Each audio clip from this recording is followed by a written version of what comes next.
Please. భారతదేశ సర్వౌ సార్వభౌమాధికారాన్ని ఆయన చెప్పిందే చేస్తానని, సమగ్రతని కాపాడుతానని, నేను స్వీకరించబోయే కర్తవ్యాన్ని అశ్రద్ధతో శ్రద్ధాశక్తులతో చెప్పేది దైవ దైవ దైవ ఆపండి. ప్లే. ఏం ప్లే? ప్రముఖ పారిశ్రామికవేత్త మరి కాసేపట్లో ఎమ్మెల్సీగా ప్రమాణ స్వీకారం చేయబోతున్న మిస్టర్ వివేక్ వర్ధన్ ఇంట్లో లభ్యమైన మృతదేహం. ఆ మృతదేహాన్ని క్యాబ్ డ్రైవర్ ఇస్మాయిల్దిగా గుర్తించిన పోలీసులు.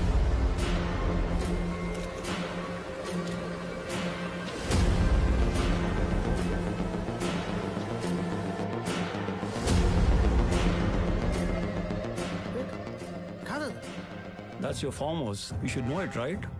No, but ఇతను ఎవరో నాకు తెలియదు సార్. సార్ ఇస్మాయిల్ ఎవరో మా సార్కే కాదు సార్, నాకు తెలియదు. క్యాబ్ డ్రైవర్ అంటే ఖచ్చితంగా ఆ బాడీ మాది కాదు సార్. ఎవరో ఎక్కడో పోడ్చిపోయి పొరపాటు మా దొడ్లో దాచుకున్నట్టున్నారు. కాదు, తన భర్త చావుకి వివేకే కారణమంటూ రోధిస్తోంది మృతుడి భార్య.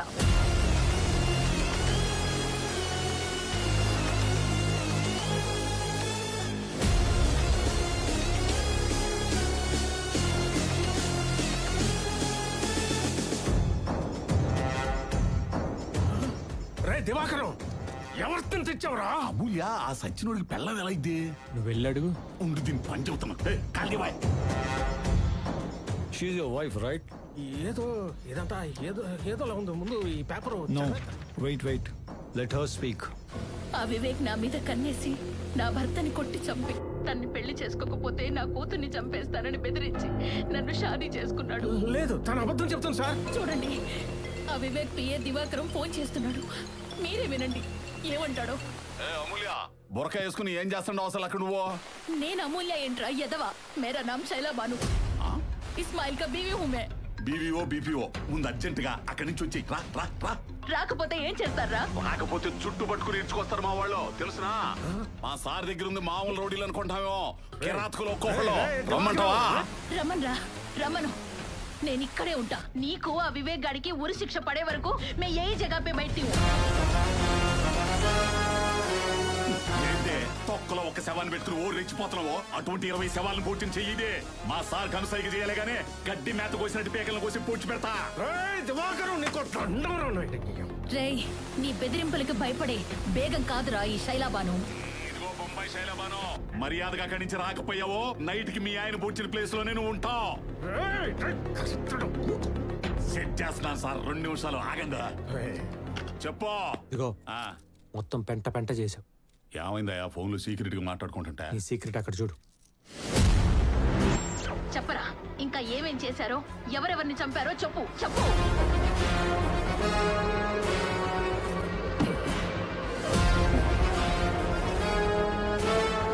హలో, ప్యారగాన్ చెప్పుల షాపా?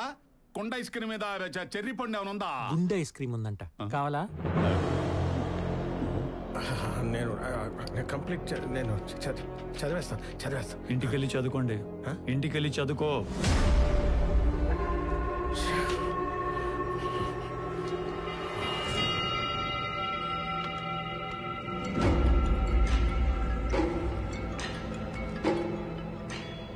హలో రే, లైవ్ లో చూడలేకపోయిన నీ మొహంలో రంగులు టీవీలో ఇంకా కలర్ఫుల్ గా కనపడుతున్నాయి. ఇంకా నిన్ను కాపాడడం ఎవరి వల్ల కాదు. నిన్ను కూడా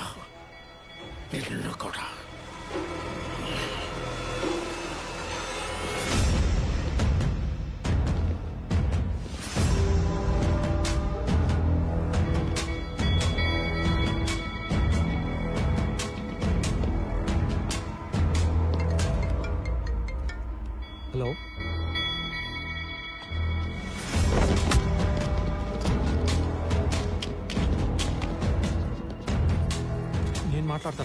నేను మాట్లాడతాను, ఏం భయపడుకో. సార్, మీ వాళ్ళు ఎవరో మా నాన్నే తీసుకెళ్లారంట. చెప్పాను కదా ముందే, నాకేదన్నా జరిగి నేను ఊరుకున్నా, నా అమ్మాయిలు ఊరుకోరని. అది కాదు సార్, మీరు ఒకసారి చెప్తే. ఎన్నరయ్యా, 24 గంటలు పట్టుకొని కలిగితే వింటారా? ఎన్నరు పనికి మాలిన తండ్రిని లైట్ తీసుకుని నా బెయిల్ పని చూడు.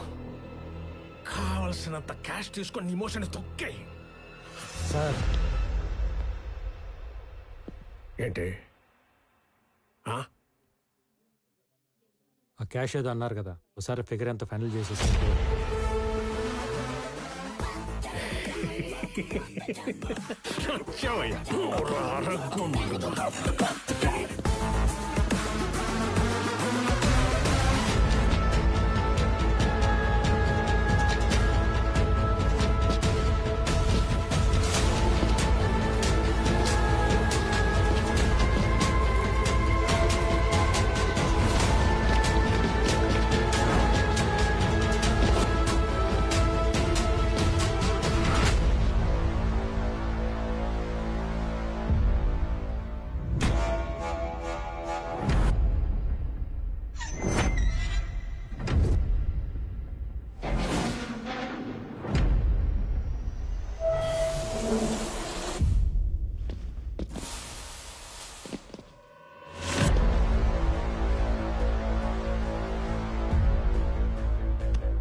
చెప్పులకి బెయిల్ ఎంతవరకు వచ్చింది?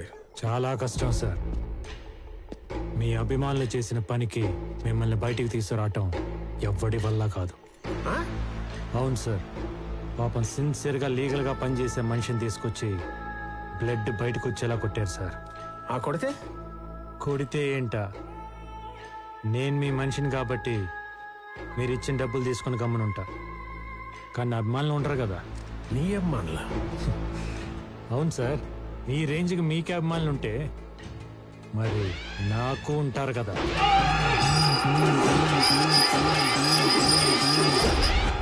Hard core fans.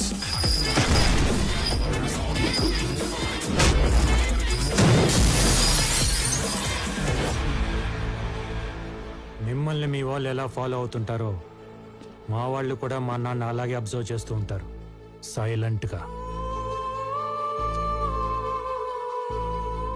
మరంత ప్రేమున్న మా నాన్నే తీసుకొచ్చి కొడితే చూస్తూ ఊరుకుంటారా చెప్పండి?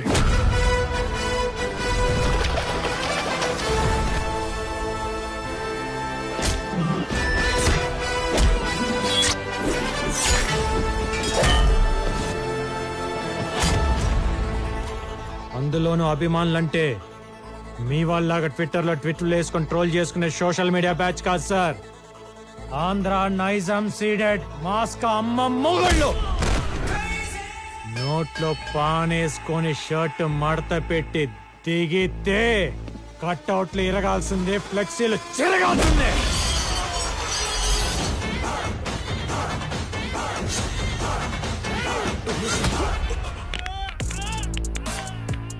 అన్నట్టు మీకు చెప్పడం మర్చిపోయా, నా ఫ్యాన్స్ లో ఒక సైకో నా కొడుకున్నాడు.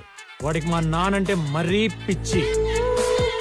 ఈ లచ్చిగాడి కత్తి పట్టుకొని మా నాన్న పడవటానికి వస్తే వాడిని కొట్టాడు చూడండి. మీరు అలాగే లైన్లో ఉండండి సార్, చెప్తా.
అందుకే మీ దగ్గరికి వచ్చింది లైఫ్ సెటిల్ చేసుకోవడానికి కానీ ఓల్డ్ రివెంజ్ ఫార్మాట్ స్టోరీ లాగా మా నాన్న పగల క్యారీ చేసి ప్రెసెంట్ నా కెరీర్ని పాడు చేసుకోవడానికి కాదు.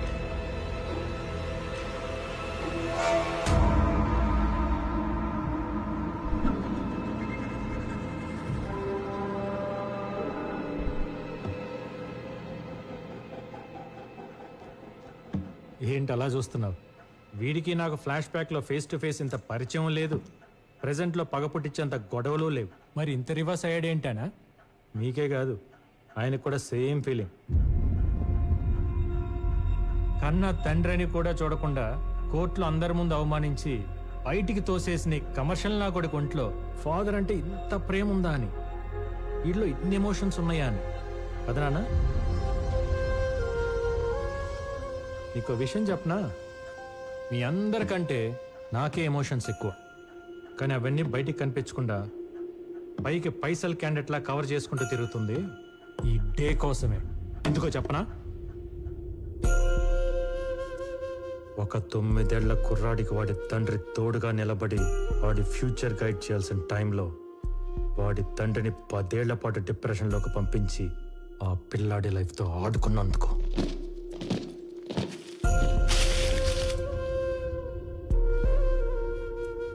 ఈ ప్రపంచానికి జడ్జి అయినా ఇంటికి రాగానే చిన్న పిల్లల్లా నవ్వుతూ ఆడుకునే నాన్న ఫేస్లో నవ్వు తీసేసి నాకు నరకం మిగిల్చినందుకు.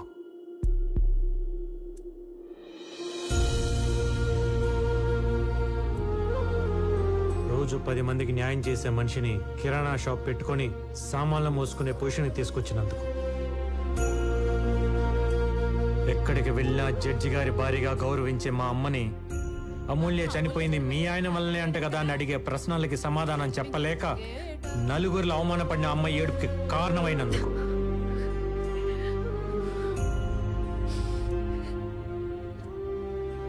మర్చిపోలేని సంఘటనని పదే పదే గుర్తు చేసుకుంటూ దానికి కారణమైన నిన్ను ఏమీ చెయ్యలేక మత్తులో దాన్ని తుడిచేయాలని తాగుడికి బానిసై చెత్త కుప్ప పక్కన పడిపోతే అర్ధరాత్రి వెతుక్కుంటూ వెళ్ళి మా నాన్న చూడకూడన స్థితిలో చూసినప్పుడు నా గుండె ఎంత బద్దలైపోయి ఉంటుందో నీకు తెలుసా? ఇప్పుడు హ్యాపీగా ఉండే నా ఫ్యామిలీకి సైలెన్స్ మిగిల్చి నా కుటుంబాన్ని అవమాన పాలు చేసిన నిన్ను ఏమి చెయ్యలేక నాలో నేను ఏడ్చి ఏడ్చి దొరికిన గోడల మీద బొమ్మలు గీసి నిన్ను చంపేవాడిని.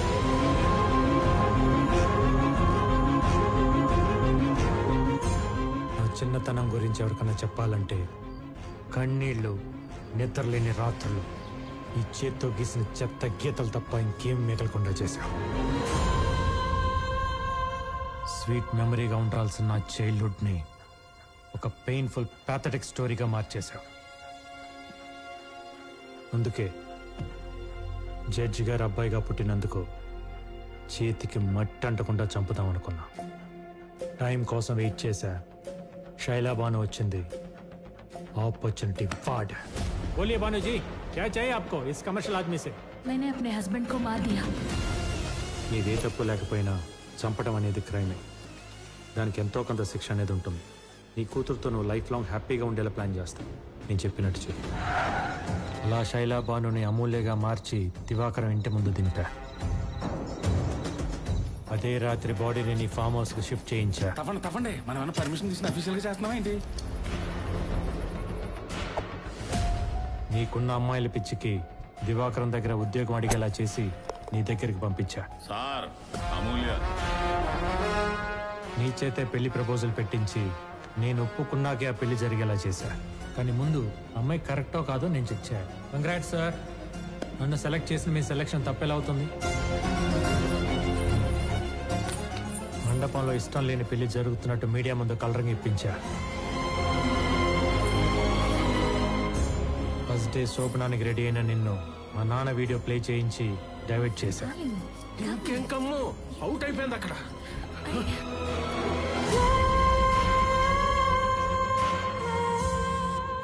నువ్వు అనుకున్నది యాజ్ ఇట్ ఈజ్ గా జరుగుతుంది. 2 minutes లో లైవ్ టెలికాస్ట్. ఈ ప్రమాణ స్వీకారాన్ని నీ పత్రానికి ముహూర్తంగా పెట్టి ప్రపంచానికి నిన్ను ఒక హంతకులా పరిచయం చేసి నిన్ను పూర్తిగా కార్నర్ చేశా.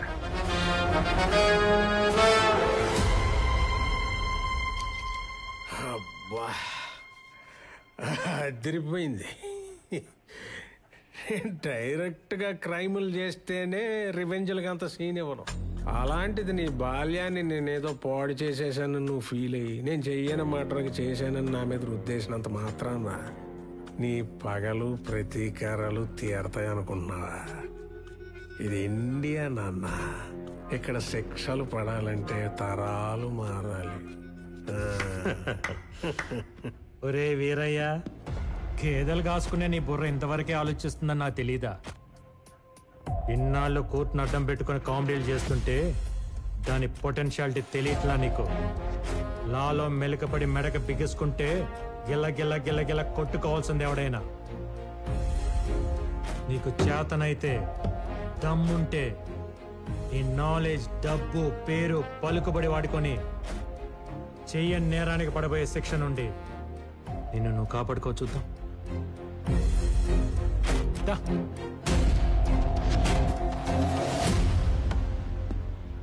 బాగుంది కదా? రెగ్యులర్ రివెంజ్ ఫార్మాట్ లో కొత్త లీగల్ పాయింట్. సమ్మగా ఉంది, మజా వస్తుంది. దా.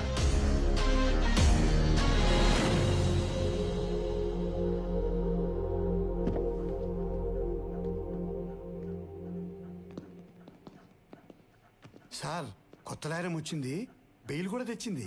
నవ్వండి.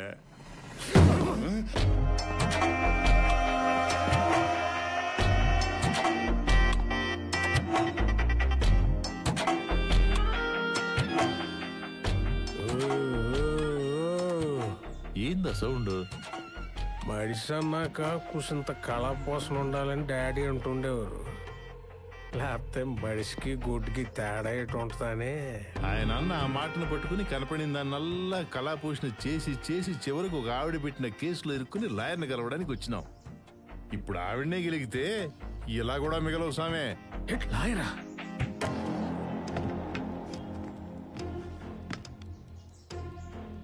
ఏంటి సార్ అంకుల్ డల్ గా ఉన్నారు? తుపుక్కుమని అంకుల్ అనేసింది ఏంటిది? ఏం లేదమ్మే, ఈ కేసు గెలుస్తాడో లేదని చిన్న టెన్షన్. Why uncle? ఆ లాయర్ లకి సబ్మిట్ చేసిన విట్నెస్లు వింటే మీకే అర్థమైపోతుంది ఈ కేసులో ఎంత డెప్త్ ఉందో. అసలు నేను మర్డర్ చేస్తే కదా డెప్త్ లో విట్నెస్ లో ఉండడానికి. కానీ సబ్మిట్ చేశాడు కదా. మీ దగ్గర గిఫ్ట్ గా తీసుకున్న గోల్ఫ్ క్లబ్ తో శైలాబాను హస్బెండ్ ని మీరే కొట్టి చంపినట్టు అతని బ్లడ్ తో మేకప్ చేసి ఇంట్లో సేఫ్ గా దాచాడు. గోల్ఫ్ క్లబ్ ఉంటే గ్లవ్స్ కూడా ఉన్నాయి అంకుల్. మీరు లంచ్ చేశాక చేతులు తుడుచుకుని పారేసి టిష్యూస్ లాగా మర్డర్ అయ్యాక గ్లవ్స్ ని అక్కడే పాడేసినట్టు ప్రూఫ్ గా పెట్టాడు. పెట్టేస్తే నేను వెళ్ళినట్టు ఉండాలి కదా. దానికి మీ జుట్టు ఉంది కదా అంకుల్, మీ పెళ్లిలో కామెడీగా పీకిన హెయిర్ ని సైడ్ పాకెట్ లో భద్రంగా పెట్టుకుని డెడ్ బాడీ దగ్గర మీ DNA లాగా డ్రాప్ చేశాడు. చేస్తే అయిపోతా. అవ్వదని తెలిసే మీ దగ్గర లాగిన డైమండ్ రింగ్ ని ఆ శవాన్ని పూడ్చి పెడుతూ పారేసుకున్నట్టు పోలీసులకి దొరికేలాగా చేశాడు. అర్థం కాల. అది అర్థం కావడానికే మీడియాను కూడా లాగాడు. ఇదే ఆ శైలాబాను హౌస్. శైలాబాను వాళ్ళ ఆయన్ని వివేక్ ఎలా చంపాడు మీకు కళ్ళకు కట్టినట్టు నేను చూపిస్తా. Follow me. ఇలా సైలెంట్ గా శైలాబాను ఇంటికి వచ్చి సోఫాలో కూర్చున్న వాళ్ళ ఆయన్ని ఇదే గోల్ఫ్ క్లబ్ తో కొట్టి కొట్టి చంపాడు. ఇలా రక్తపు మడుగులో పడి ఉన్న వాడి శవం. ఎస్, నేనే చంపాను, నేనే చంపాను. చాలా అన్యాయం ఇది. ఇవన్నీ కనపడే విట్నెస్లు అయితే కనపడని ఎవిడెన్స్ ఎవరిదో తెలుసా? ఎవరు? అంజని ఏం చేశారు? కొంపతీసి ఆడంటావా ఏంటి? ఇప్పుడు వేసేసి పిల్లర్లో తోసేసా. ఇది ఎవరి వర్షను? వంశీదా, బాసుదా, లేదు అరవింద్ గారిదా? కాదు, నాది. రే అంజుబాబు, జాగ్రత్తగా బయలుదేరమ్మా. నేను ఫోన్ చేసి చెప్తేనే నా అభిమానులని సజీవ సమాధి చేశారు. నా దగ్గర ఇంకొక వర్షన్ ఉంది, డైరెక్టర్ది. మీరు చేసిన ఫోన్ కరెక్ట్, చెప్పిన మాటలు వాస్తవమే, కానీ అటేపు అంజని కొట్టి చంపలేదు. హలో సార్, వీడు పోయేలా ఉన్నాడు, ఒకసారి మాట్లాడండి. రే అంజుబాబు, జాగ్రత్తగా బయలుదేరమ్మా. నా ఖర్చులతో నా అభిమానులు సపోర్ట్ తీసుకొని నిన్ను సాగనంపుతున్నా. ఆ లక్కీకి మీరిచ్చిన విల్లాని, చెక్ ని క్యాష్ చేసి మీ అభిమానులకి పంచి కిడ్నాప్ అయిన క్యాండిడేట్ ని రాజాలాగా తీసుకెళ్లిపోయాడు.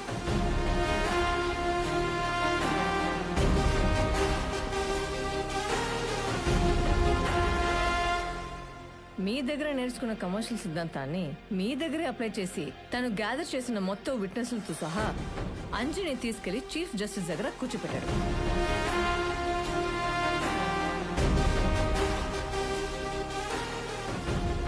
ఒక తండ్రిని గెలిపించడానికి కొడుకుగా ఇదంతా చేసిన ఒక లాయర్గా లాని కూడా గెలిపించడానికి ఏ లాయర్ కూడా మీ కేసు టేకప్ చేయకుండా ఈ రోజు బార్ కౌన్సిల్లో అతని శైలిలో రిక్వెస్ట్ చేశాడు. ముఖ్యమంత్రిని కూడా చూడకుండా కేసులు పెట్టి కోర్టుకు ఎక్కించి బోన్లో నిలబెట్టి శిక్షలు వేసిన గొప్ప గొప్ప న్యాయవాదులున్న ఈ దేశంలో కేవలం జీతం మీద జీవితాంతం వాళ్ళు నమ్మిన సిద్ధాంతం కోసం బ్రతికి రిటైర్ అయిన సిన్సియర్ లాయర్స్ ఉన్న ఈ సిస్టంలో రౌడీ వెదవులకు ఆపోనెంట్ గా నిలబడి నడి రోడ్లో ప్రాణాలు కోల్పోయిన హానెస్ట్ సర్టిఫికేట్స్ ఉన్న ఈ సొసైటీలో కరెన్సీ కక్కుర్తుపడే కమర్షియల్ లాయర్స్ కూడా ఉన్నారనేది నమ్మలేని పచ్చి నిజం. కాబట్టి ఎప్పుడు మనీ కోసమే పనిచేసే మనం అప్పుడప్పుడు మన సాక్షి నమ్మి పనిచేస్తా ఉంటున్నాం. ఒక మర్డర్ చేసి ధైర్యంగా మా లాయర్ చూసుకుంటాడనే స్టేజ్ నుండి ఏ లాయర్కి తెలిసిన తోలు తీస్తాడనేలా మార్పులు తెద్దాం అంటున్నాం. దానికి ఎగ్జాంపుల్ గా వివేక్ కేసును చూపిద్దాం అంటున్నాం. Politicians, business mans Indian judicial system ఒక ఫ్రేమ్ లో బంధించి ఆడిస్తున్న ఈ కమర్షియల్ గేమ్ ని ఇంతటితో ఆపుదాం అంటున్నాం.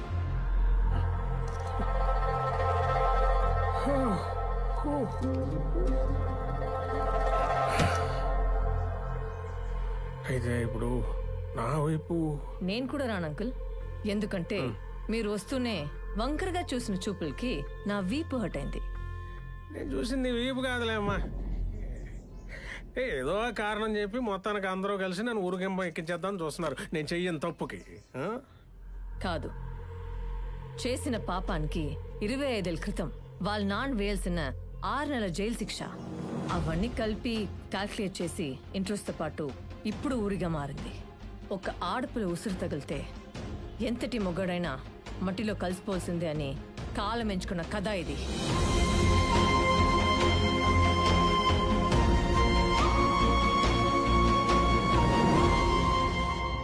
ఆడి చెప్పాల్సిన డైలాగ్ వెర్షన్ కూడా నువ్వే చెప్పేస్తున్నావు.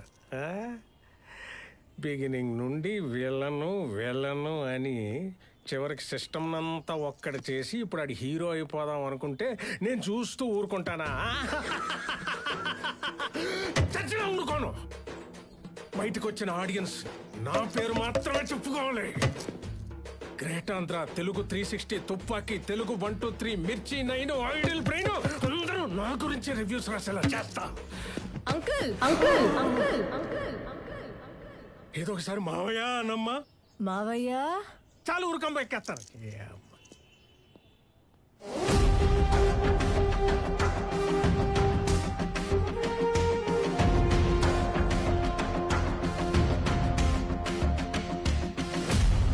మిస్టర్ వివేక్, ఆవిడ వైపున ఆర్గ్యుమెంట్స్, విట్నెసెస్, ప్రూఫ్స్ చాలా బలంగా ఉన్నాయి.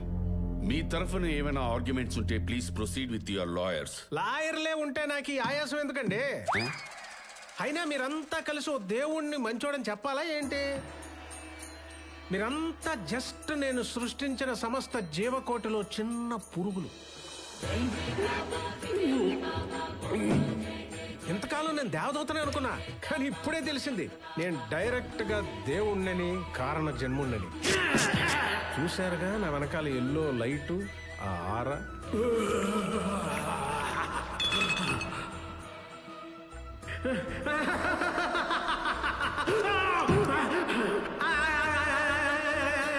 పాపం బాగా పేరుకుపోయినప్పుడు నేచర్ ఆ చెత్తనా కొడుకు చైనా వాడి సహాయంతో కరోనా వైరస్ సృష్టించి ఈ భూమి మీద పేరుకుపోయిన చెత్త పొల్యూషన్ ని కొంత శాతం తగ్గించినట్టు నేను ఈ న్యాయ వ్యవస్థలో పేరుకుపోయిన కమర్షియల్ అనే వైరస్ ని నా వంతు తగ్గించడానికి ఈ పక్కా కమర్షియల్ లాయర్ లక్కీని సెలెక్ట్ చేసుకుని ప్రక్షాళన చేశాను. ఈ భూమి మీద నా అవతారాన్ని చాలించాల్సిన సమయం ఆసన్నమైంది. ఇక మీరు లేట్ చేయకుండా ఊరోగిరో వేసేసి నన్ను ఈ మానవ జన్మ నుంచి విముక్తి చేసేయండి. సాక్ష్యాధారాలన్నీ పరిశీలించిన తర్వాత అయ్యా సుధాకర్ గారు, మీరు ఆ తీర్పు చదివి ఈ దేవుడికి శిక్ష వేసి పాపాన్ని మూట